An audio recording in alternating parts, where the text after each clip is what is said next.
Hello everyone, so let's talk about some special cases of time and distance.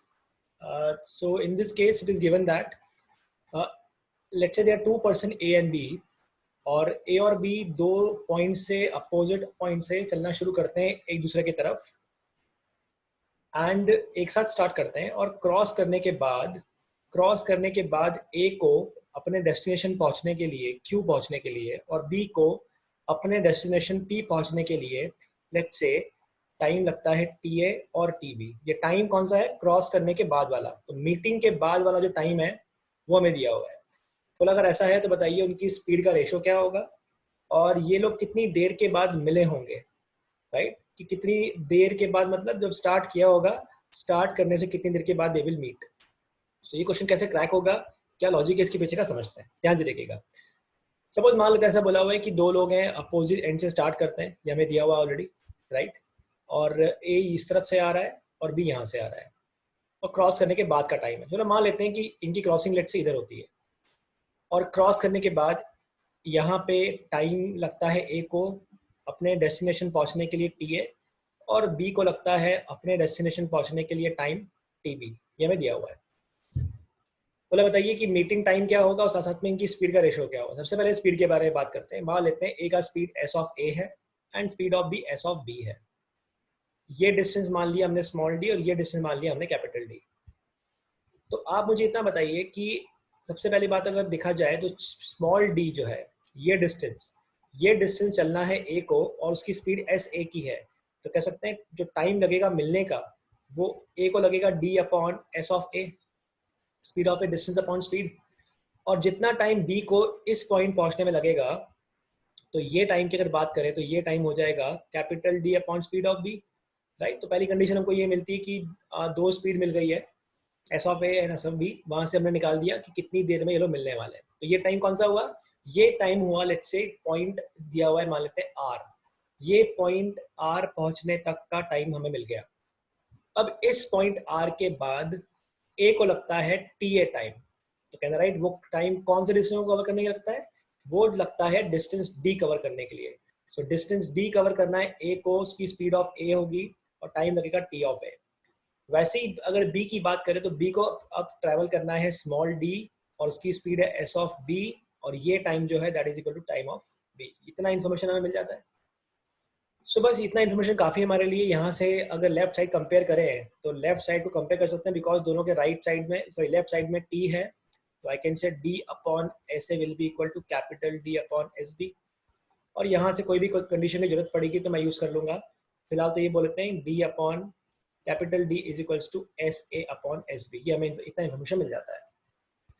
फिर अगर यहाँ बात की जाए कि अगर जो राइट में हमें इक्वेशन मिल रहा है अगर हम इसे डिवाइड कर दें, अगर हम इसे डिवाइड कर दें मतलब D के अपॉन में SA था, इसको हमने डिवाइड किया स्मॉल d के अपॉन में SB से, तो इसके राइट में आ जाएगा TA अपॉन TB, ऐसा बोल सकते हैं, राइट? डिवाइड कर दिया ये पैरामीटर को, ये इक्वेशन को इससे हमने डिवाइड कर दिया, तो आपको मिल क्या रहा है? आपको मिलेगा D upon SA into SB upon small d is equal to क्या मिलेगा? वो मिलेगा time of A upon time of B, right? अब आप ध्यान से ऑब्जर्व कीजिए कि capital D upon small d एक टर्म बन रही है यहाँ पे और उस टर्म के लिए हम क्या लिख सकते हैं? ध्यान से देखो, ये capital D upon small d एक टर्म है, इस टर्म की जगह राइट इसको रेसिप्रोकल ले लेंगे तो आ जाएगा SB अपॉन SA। तो यहाँ पे आई can right SB upon SA into साथ में SB अपॉन SA एक बार और है इज इक्वल्स टू, ये तो मल्टीप्लाई हो गया और इज इक्वल्स टू में आ गया time of A upon time of B, right? ये देखो ध्यान से। तो क्या करा सबसे पहले हमने R पॉइंट पहुंचने के लिए जो टाइम लगा A को वो फाइंड किया, वो फाइंड हो गया स्मॉल d अपॉन SA से। फिर कैपिटल D को ट्रैवल करने के लिए कितना लगा B को, वो आ गया capital D upon speed of B। इनको कंपेयर करके हमने ये इतना रिलेशन निकाल लिया। उसके बाद बचा हुआ डिस्टेंस कैपिटल D अब चलना है A को, तो कैपिटल D चलना है स्पीड ऑफ A से, टाइम लगेगा T ऑफ A, ये इक्वेशन लिख दी। और छोटा वाला D चलना है B को, तो छोटा वाला D with speed of SB is equal to हो गया TB, राइट? इसको हम सिंप्लीफाई करते हैं तो मुझे ऐसा कुछ मिल जाता है। तो आई कैन स्ट्रेट अवे से कि SB का स्क्वायर अपॉन SA का स्क्वायर इज इक्वल टू हो जाएगा TA upon TB, which I can further write SB upon S A का whole square is equals to हो जाएगा T A upon T B. मैं अगर रेसिप्रोकल ले लूँ दोनों तरफ तो कहेंगे right speed of A and speed of B का जो स्क्वायर होगा this will be equal to T B upon T ए, और I can write speed of A and speed of B का जो रेशो होगा वो under root of time of B and time of A पे depend करेगा, right. तो याद रखना है this is a special concept कि यूजुअली तो क्या होता है, usually speed of A speed of B TB और टी के बराबर होता है। Speed of A and speed of B, दो लोगों की स्पीड का रेशियो जो होता है वो उन दोनों के टाइम के इनवर्स पे डिपेंड करता है। लेकिन अगर ये टाइम क्रॉस करने के बाद वाला टाइम है तो आप लगा लीजिए अंडर रूट, तो ये आपको मिल जाएगा। If this time are given as after crossing how much time they will take, speed of A speed of B इस तरीके से निकाल सकते हैं, राइट। याद रखिएगा ये बड़ा इंपॉर्टेंट कॉन्सेप्ट है, डायरेक्टली इस कॉन्सेप्ट के बेस क्वेश्चन देख सकते हैं। अब हमें निकालना है मीटिंग टाइम।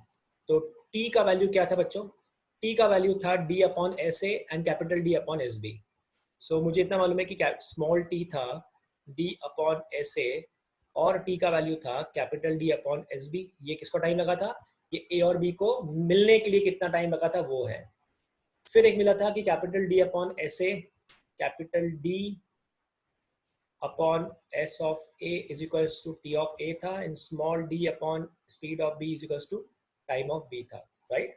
अब एक काम करते हैं, अब हमें जो ये कंडीशन मिली थी फर्स्ट वाली, इनको मल्टीप्लाई कर देते हैं। इनको मल्टीप्लाई करने से क्या मिलेगा, इनको मल्टीप्लाई करेंगे तो मुझे मिलेगा T square is equals to आ जाएगा d upon S A into आ जाएगा capital D upon S B, ऐसा कुछ मिलेगा। और इन शॉर्ट कह सकते हैं कि टी स्क्वायर की अगर बात करें तो d अपॉन एस ए क्या है, d अपॉन एस ए जो है ये तो कुछ भी नहीं है, लेकिन देखा जाए कि कैपिटल D अपॉन एस ए क्या है, कैपिटल D अपॉन एस ए जो है ध्यान से देखिए वो t ऑफ a है, यहाँ लिख दिया मैंने t ऑफ a। छोटा वाला d upon S of b क्या है, वो t ऑफ b है, तो छोटा वाला d upon S of b क्या बन गया, वो बन गया t of b। So I can say कि मिलने का जो टाइम होगा that will be under root of ta और tb का प्रोडक्ट। तो after how much time they will meet after root of ta tb का प्रोडक्ट जो है उतने टाइम के बाद they will meet, right. Example देखते हैं इसके ऊपर based. A and B started in opposite direction from town P and Q respectively, ठीक है। तो A और B दो अलग अलग स्टेशन से शुरू करते हैं, एक दिया हुआ है पॉइंट P और एक दिया है Q, and A and B are starting, okay। फिर बोला हुआ है each of them started simultaneously and traveled toward the starting point of other person, मतलब A is moving towards Q and B is moving towards P.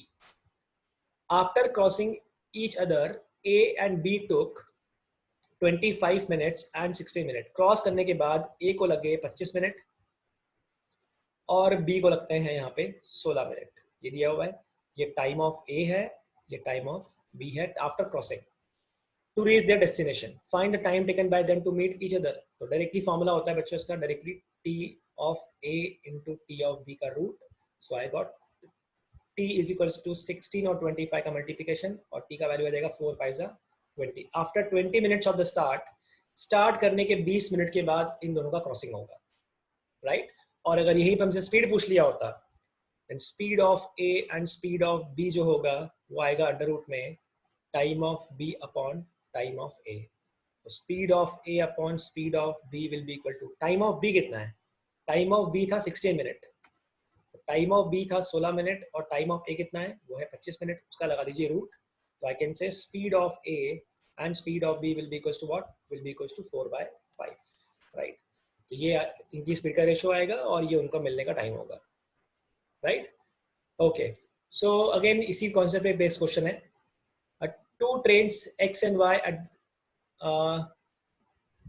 the same instant started from station A and B toward each other। तो हमें बोला हुआ है दो station थे A और B, और दो स्टेशन A और B से दो ट्रेनें स्टार्ट करती है। सो एक स्टेशन A से स्टार्ट करती है और एक स्टेशन B से स्टार्ट करती है, X and Y respectively. After meeting at a point between A and B, train reaches B in 16 hours, and train X reaches B होना चाहिए था, train Y reaches B and reaches A in 25 hours for the same time they had meet each other. Okay. ये बोला है train X and Y the same instant started from A and B toward each other after meeting at a point A and B train reach B in 16 hours and train Y reach A in 25 hours. तो ये बोला यहाँ पे train X, ठीक है. तो ये यहाँ पे इसको लगता है कितना मिनट, 16 मिनट, और यहाँ लगता है इसको कितना, 25 मिनट्स. ये मेरे को दिया हुआ है, सेम क्वेश्चन है. बोला बताइए अगर स्पीड ऑफ ट्रेन Y अगर 100 किलोमीटर पर आवर है, तो बताइए स्पीड ऑफ ट्रेन X क्या होगा. बहुत सिंपल सा कंडीशन है ये भी फिर से. Speed of train X and speed of train Y is equals to under root में time of Y and time of X. Speed of X हमें पता नहीं है, राइट. स्पीड ऑफ Y हमें दिया हुआ है 100 किलोमीटर पर आवर.